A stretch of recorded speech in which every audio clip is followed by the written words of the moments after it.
Hello friends, welcome back. In this video, we will create a basic form. So this is the form which we are going to create. You can see we have an input, then we have another input, okay? Then we have a submit button, and this is an error message which we can show. So this time I will not be using Visual Studio Code. I'll be using Tailwind Playground.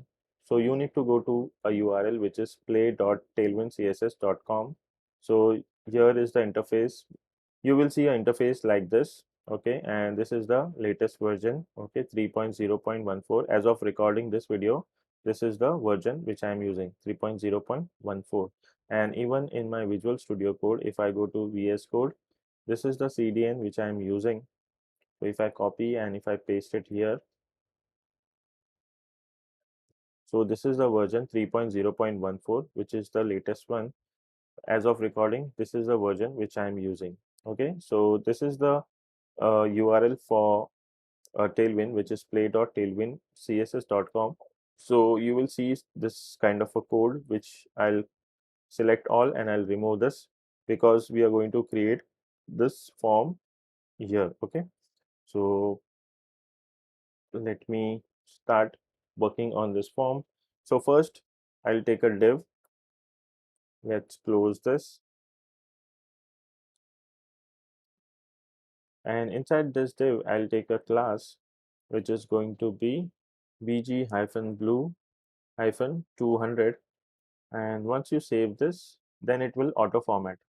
But if you don't save also, the changes will be seen on the right side, okay. And to make it a full height of our viewport, we need to give a class min height screen. So min height screen, okay. So as you can see, we are getting the background on this viewport, okay. So if I go to the documentation and if you search min height, and if you go to the min height page, so here is the class for that min height screen. So the property is minimum min dash height, which is 100 viewport, okay. So this is how it looks. Then we need padding and from top and bottom, and padding from left and right. So for padding top and bottom, I'll use py 32, and for padding left and right, I'll use px 10. And now inside this div, I will take one more div, and let me close this div. And inside this div, I'll add a class which is bg white. Then inside this div, I will take a form tag. Let me close this form tag. And now we require a div, and inside that div we need a label and an input. So I'll be using a shortcut, okay. So div, and inside this div I need label plus input. And if I do a tab, so here is that div, and inside we have a label and an input, okay. So that was a shortcut in Emmet. So thanks to Emmet, just because of that we can write our HTML in a quick way, okay. For we will give name, and the label is name. And one thing which I forgot to show you about this playground is that here you can change the color of the screen, okay. So this is the light mode and this is the dark mode. So I'm using dark mode. Maybe once you go to play.tailwindcss.com, you might see a light version, so you can change it from here, okay. So this is how it looks, and this is a label, and input type is text. Then here I'll take an ID, which is again name, and then we need placeholder. So placeholder, that is going to be enter your name. Let me make it bring it down. And here one more thing which we need is name. That is going to be name, okay. Now let's copy this div and let me paste it here, okay. So now here we need to change the labels. So in the place of name, I'll write YouTube. Then here I'll write, what is the label for this? YouTube channel. So this will be YouTube channel. Name will be YouTube, ID will be YouTube. So let me copy this, and placeholder will be enter your YouTube channel, or enter your channel name, okay. And I'll keep autocomplete off because this is showing me all the names. So to avoid that, I'll add autocomplete.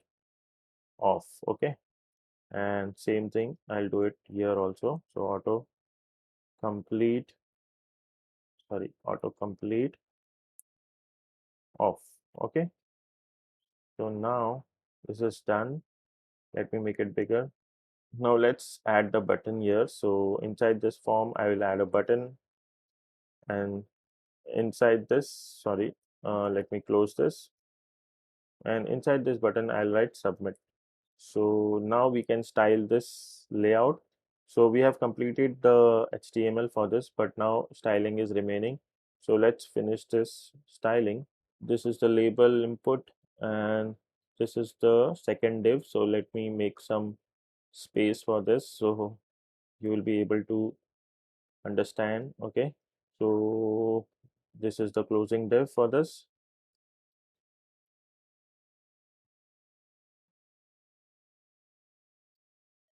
Even this div we need to bring it down. Now let's style this parent div. So PG wide, and then we need padding 10, then we need rounded LG to have the rounded corner. Then we can add shadow. So now you are able to, you can see the shadow here. Then we need width. So to make it responsive, I'll be using a width of half in large screen and width of 3/4 in medium screen. So in MD I will take a width of 3/4, and in the large screen I'll take a width of half. Okay, let me make it bigger. Okay, so now as you can see, this box is on the left side. To make this card in the center, we need to use MX Auto. Okay, so if I do MX Auto, now this box is in the center, and if you make it larger, okay, in the larger screen it will be half, and in the medium screen it will be 3/4, and in the small screen you don't need to say with full.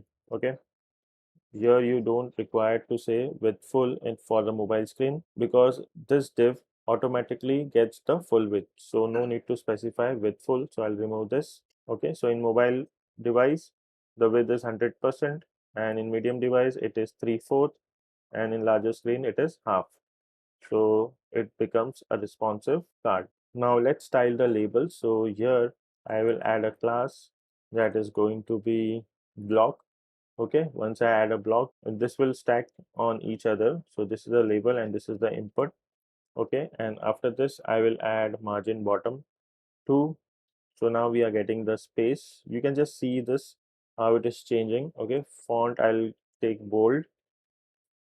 Okay, then what else we need? We need text gray, which is 600. Okay, so this is looking good. Let's compare this. Okay, so this is fine. Then we will style the input. So what I'll do is here I will add the CSS class. So let's do an enter here, and I'll start adding the classes here. Okay, because if I start typing here, then this will be scrollable. So to avoid the scroll, I will add the class here, so you will see what I'm typing. So first we will add a border, so border and then border gray, let's say 300. So we are getting a border.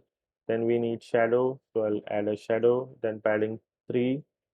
So we are getting padding from all the side, and width will be full. Then we will add a rounded. Okay, so we can get a rounded corners. Now we need a space in between this. So as you can see, we have a space in between this YouTube channel and the input. So in this div I will add a class which is going to be margin bottom 5. Okay, so we are getting a space here.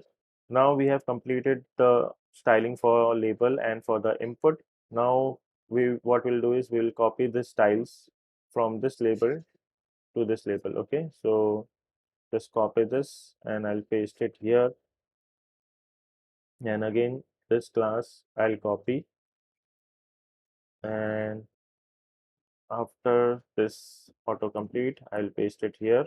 Okay, and here this class I'll copy and I'll paste it here, because all the classes are same, so no need to type it again. And here I'll put margin bottom 10. So this is done. Now I'll style the submit button. So class equals to, and I'll add a block. Okay. Then we need width full.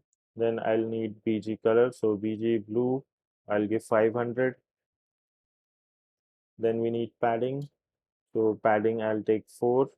Okay. Then we will add the text color. So text color white. Then font bold. And lastly, we will add the rounded corners. So rounded LG. So this is the button style. As you can see, this is exactly the same. So the styling is done for this form, but only one thing is remaining, that if we get an error like this, and if we want to show a validation error, so how we will style. So here, instead of border gray, I will give border red, and inside this div, I'll take a p tag. Let me close this p tag, and here I will say channel name is required. And here, let's style this. So class, that is going to be text small, and then I'll give a color of red, so text red, and let's say 400. Then we need margin top, let's say 2. So this is the way how we can style this error message. So this form is completed. So this is very basic form, but we have added a lot of classes, so you can just go through it and you can style it again. Okay, so in the next video I'll create a login form. So this is it for this video, and I'll see you in the next video. Till then, take care and bye bye.